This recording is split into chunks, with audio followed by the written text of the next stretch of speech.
Welcome to our Srisha cooking. இன்றைக்கி ஸ்ரீஷா குக்கிங்கில் புடலங்காய் காராடை பார்க்க போகிறோம். இன்றைக்கி வந்து ஒரு புடலங்காயில் பாதி புடலங்காய் கட் பண்ணி வச்சுருக்கேன். அந்த உள்ள அந்த குடல் பகுதியெலாம் எடுத்துடணும். இப்போ நம்ம சுரைக்காயில் பூசணி பிஞ்சிலெல்லாம் வந்து அந்த குடலோடு சேர்த்து போடுவோம், அந்த விதை இதெல்லாம் போடுவோம். ஆனால் புடலங்காயில் என்னென்னா சின்ன சின்ன புழு இருக்கும், பச்சையாக இருக்கும், அதில் தெரியாது உள்ளுக்குள்ளே இருக்கும். அதனால் அந்த குடல் பகுதி விதையெல்லாம் எடுத்துட்டு வெறும் காயை மட்டும் நல்லா அலசிட்டு கட் பண்ணி வச்சுருக்கேன். இது வந்து ஒரு டம்ளர் அரிசி, பெரிய டம்ளரால் ஒரு டம்ளர் புழுங்கல் அரிசி ஊற வச்சுருக்கேன். அதே அளவுக்கு சரிசமமாக துவரம்பருப்பும் கடலைப்பருப்பும் ஊற வச்சுருக்கேன். இது வந்து இந்த மைசூர் பருப்புன்னு ரேஷனில் வாங்குவோம் இல்லைங்களா, சின்ன சின்னதாக இருக்குமே, அது கொஞ்சம், பெரிய துவரம்பருப்பு கொஞ்சம், கடலைப்பருப்பு கொஞ்சம், எல்லாம் சேர்ந்து மொத்தமே ஒரு டம்ளர் ஊற வச்சுருக்கேன். ஒரு 15 காஞ்ச மிளகாய், ஒரு டீஸ்பூன் பெருஞ்சீரகம், உப்பு, ஒரு 10 பூண்டு பல், ஒரு துண்டு இஞ்சி, இதெல்லாம் சேர்த்து போட்டு அதில் அரைச்சிக்க போகிறோம். சின்ன வெங்காயம் உரித்து வச்சுருக்கேன், ஒரு 100 கிராம் அளவு இருக்கும். கருவேப்பிலை, மல்லி கட் பண்ணி வச்சுருக்கேங்க. இப்போ இதை ஃபஸ்ட்டு நம்ம அரைச்சிக்கலாம்.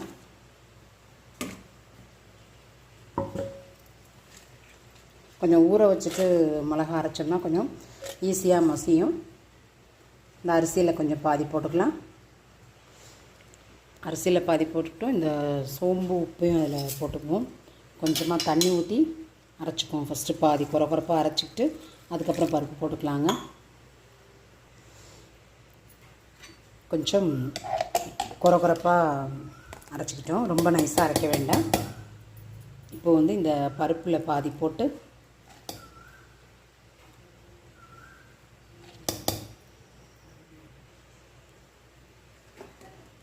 அரிஞ்சு வச்சு புடலங்காய் கொஞ்சம் போட்டுக்கலாம். போட்டு இது நல்லா அரைச்சிக்கலாம். நல்லாலாம் நைஸாக அரைக்க வேண்டாம், இதுவும் கொஞ்சம் குறப்பாக தான் இருக்கணும். அரைச்சிட்டோம், எல்லாமே மசிஞ்சிருச்சு, கொஞ்சம் குறப்பாக தான் இருக்கணும். இப்போ இதை வேறு பாத்திரத்தில் ட்ரான்ஸ்ஃபர் பண்ணிவிட்டு மீதி உள்ள அரிசி அந்த பருப்பு புடலங்காயும் அரைச்சிட்டு பார்த்துக்கலாம்.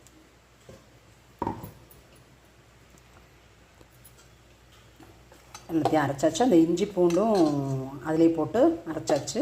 அரைச்சிட்டு நம்ம இவ்வளவும் யூஸ் பண்ண போகிறதுல ஒரு பாதி எடுத்து வச்சுட்டேன் டப்பாவில்.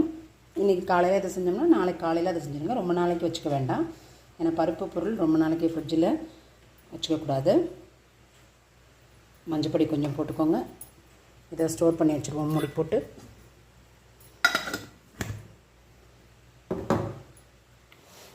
தோசைக்கல் அடுப்பில் போட்டு கொஞ்சமாக எண்ணெய் ஊற்றிக்கணும்.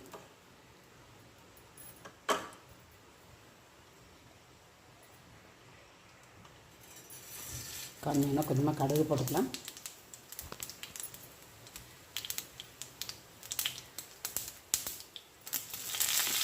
வெடிக்க விட்டு அந்த கடுகுலேயே கொஞ்சமாக சட்னி அரைச்சிருக்கோம், தேங்காய் சட்னி.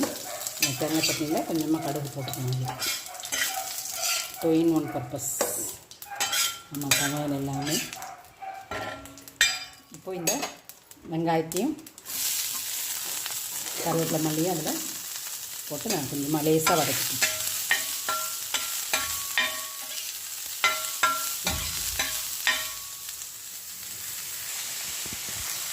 பாதி வேணும் வதங்கினோன்னு இந்த இடத்துல அடையில் போட்டுக்கலாம்.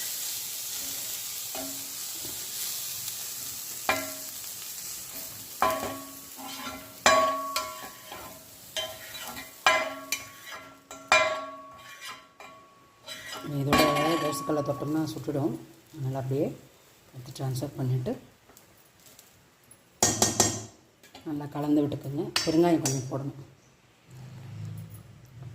பெருங்காயம் ஒரு 1/2 டீஸ்பூன் அளவுக்கு போட்டுக்கோங்க. ஏன்னா பருப்பு பொருள்ன்றதுனால கொஞ்சம் வாயு பிடிக்கும், அதனால் கொஞ்சம் கூட போட்டுக்கணும். இது நல்லா கலந்து விட்டுக்குவோம்.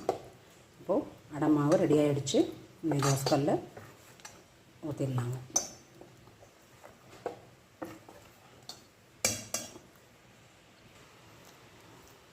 தோசைக்கல்லை கொஞ்சம் ஆற விட்டுட்டு லேசாக கழுவிக்கிங்க. ஏன்னா சுடும். அந்த வெங்காயம் இதெல்லாம் வதக்கணும்ல, அது கொஞ்சம் அடியில் வந்து அந்த காந்தல் தெரியும். வேறு வானலில் போட்டு வதக்கிடலாம். அதனால் இதில் யூஸ் பண்ணுறவங்க அப்படியே அதை லேசாக கொஞ்சம் ஆற விட்டு கழுவிட்டு போட்டுக்கலாம்.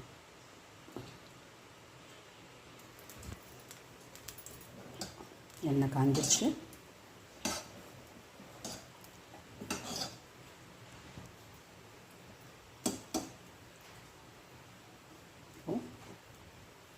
மாவில்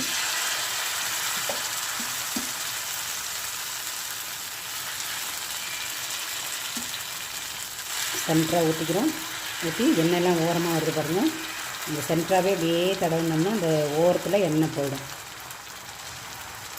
இப்போ ஓரமும் வந்து அது நல்லா கிறிஸ்பியாக இருக்கும்.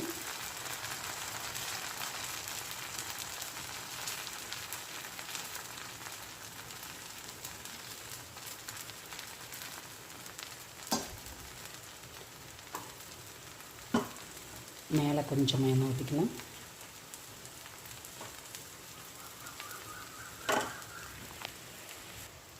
ஒரு பக்கம் வெந்து இந்த ஓரம் வந்து ப்ரௌனாக இருக்கு பாருங்கள். இந்த டைமில்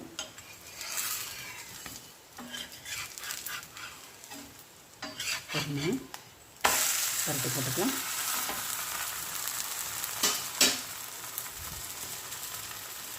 நம்ம வந்து என்ன தான் பொரியல் பண்ணாலும் புடலங்காவில் கூட்டு பண்ணாலும் அந்த புடலங்காவுக்குன்னு ஒரு ஸ்மெல் வரும். முள்ளங்கி மாதிரியே இது ஒரு டிஃப்ரெண்ட் ஸ்மெல் வரும்.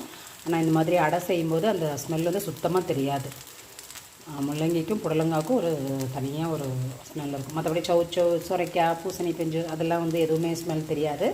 ஆனால் இந்த புடலங்காவுக்கும் முள்ளங்கிக்கும் தனியான ஒரு ஸ்மெல் உண்டு. இந்த அடை செய்யும்போது அந்த ஸ்மெல் வந்து நமக்கு தெரியாது. இது புடலங்காய் அடைன்னு நம்ம சொன்னால் தான் தெரியும், சொல்லலாம் யாருக்குமே தெரிய போகிறது இல்லைங்க. மேலே லேசாக தேங்காய் எண்ணெய் விட்டுக்கோங்க. டேஸ்ட்டு சூப்பராக பரட்டி போட்டுக்கலாம். எல்லாம் ஒன்று சிம்மில் வச்சுக்கோங்க அடுப்பை. இப்போ வந்து நல்லா வெந்து அந்த ஓரம்லாம் மொறுமொறுப்பாக இருக்கும்.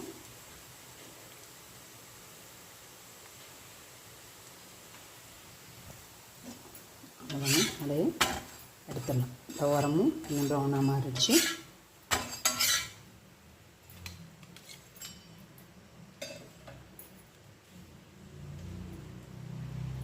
இன்னும் கொஞ்சம் ஊற்றிக்கலாம். இல்லை இப்போது நமக்கு சூப்பரான புடலங்காய் கார அடை ரெடி ஆகிடுச்சு.